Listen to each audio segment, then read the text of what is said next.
اهلا بيكم حبايبي، فيديو جديد. ازيكم عاملين ايه؟ اتمنى رب تكونوا بخير. النهارده معانا فيديو جديد، هو استكمالا للفيديوهات اللي فاتت. زي ما انتم عارفين، اللي متابع معايا عارف ان احنا عاملين سلسله من الوصفات.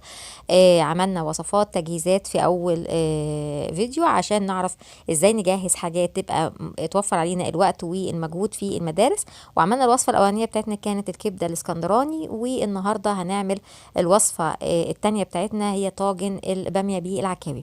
اتمنى انك تكملي معايا الفيديو للنهاية عشان تعرفي عملنا الوصفات بتاعتنا ازاي، وتكملي كمان معايا في الفيديوهات اللي جاية عشان هنكمل مع بعض بقية الوصفات.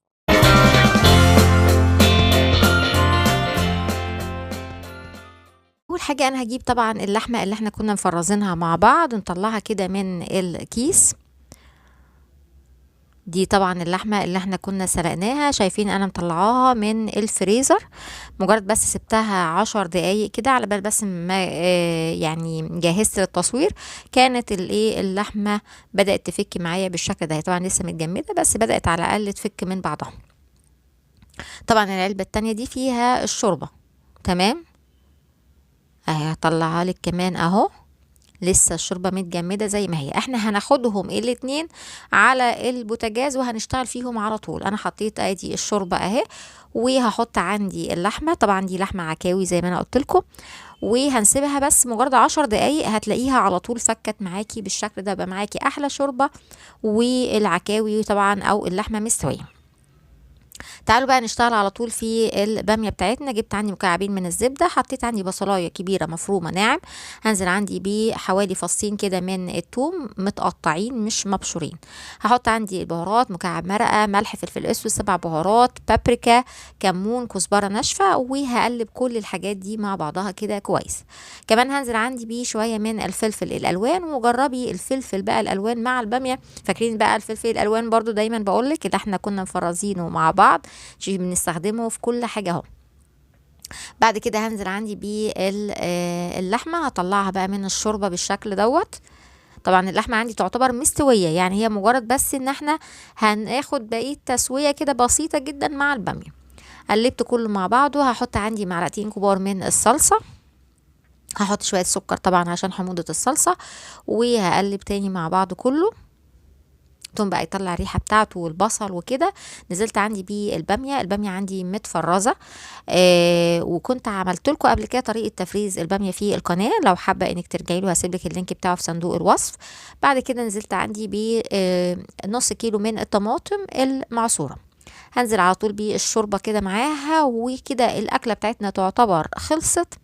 والباميه هسيبها لحد ما تستوي. طبعا بس هسيبها شويه عشان انا هكمل بعد كده تسويتها في الفرن. طيب على بال بقى ما تغلي كده الباميه، هنعمل شويه رز، مكعبين من الزبده. حطيت عندي شويه شعريه، واحط معاهم مكعب من المرقه وشويه ملح صغيرين عشان بس الحاجات دي بتساعد الشعريه انها تتحمر بسرعه. حطيت فلفل اسود، وعندي كمان 7 بهارات. هتقولي فلفل اسود و7 بهارات في الرز؟ هقولك كملي وجربي بس، وانتي هتلاقي طعمه في منتهى الجمال. خلاص بعد ما خد لون ذهبي بالشكل دوت، نزلت عندي بيه كوبايتين من الرز المصري مغسولين عادي جدا. شوحي الرز مع الشعرية كويس. التشويح ده هو اللي بيخلي الرز يطلع معاكي مفلفل وما يعجنش. بعد كده هنزل عندي بيه الشوربه. هصفي بس الشوربه كده من الطماطم، كنا حاطين فيها طماطم وورق لورا وحبهان وكبابه صيني. طبعا الحاجات دي زي ما قلت لك هسيبها لك في صندوق الوصف. وحطيت عندي قصاد كوبايتين الرز كوبايتين من الشوربه. كده الباميه بصوا بدات تغلي معايا كده وتخش في التسويه. هاخدها بقى احطها في الطاجن. هنا بس الاول كده يعني هقلب بس هنا تقليبه كده عشان الشوربه خلاص اتشربها الرز. هوطي عليه، وبعدين هنحط بقى الباميه عندي في الطاجن اللي هندخله الفرن. هطلع بس اللحمه كده الاول على جنب. تقدري تسويها تسويتها كلها على البوتاجاز من فوق عادي جدا، ولكن احنا عايزين نعمل طاجن كده للباميه بقى في الفرن كده بقى على العكاوي، بيبقى طعمه طبعا حلو جدا في الفرن. هحط بقى عندي اللحمه كده على الوش. يعني هي البامية خلاص مجرد بس انها تتسبك يبقى خلاص الطاجن بتاعي بقى مظبوط. هحط عندي قرن الفلفل الشطة دوت وده اختياري، وهحط عندي بقى مكعبين كده من الزبدة على الوش برضو من فوق عشان تدي تحميرة كده تحت الشواية. هو هيكمل بس تسويته بمجرد ان انا هلاقيه استوى والطماطم كده اتسبكت خلاص، هنزله تحت الشواية ياخد وشه وكده يبقى خلاص الاكل بتاعنا جاهز.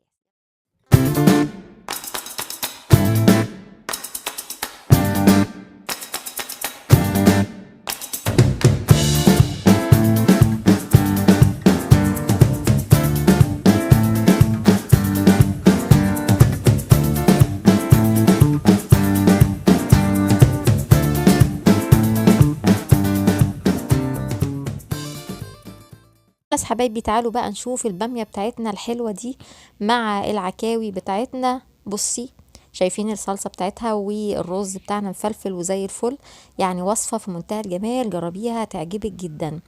لحمة كمان دايبة وزي الفل. ده كان الفيديو بتاعنا النهاردة، اتمنى ان الفيديو يكون عجبك واتمنى انك تكوني استفدتي. وكمان عايزة اقولك المرة الجاية ان شاء الله هنعمل مع بعض الفول النابت، تابعيني ان شاء الله الفيديو اللي جاي كمان يعجبك. اتمنى الفيديو يكون عجبك واشوفك ان شاء الله في فيديوهات تانية ان شاء الله على خير.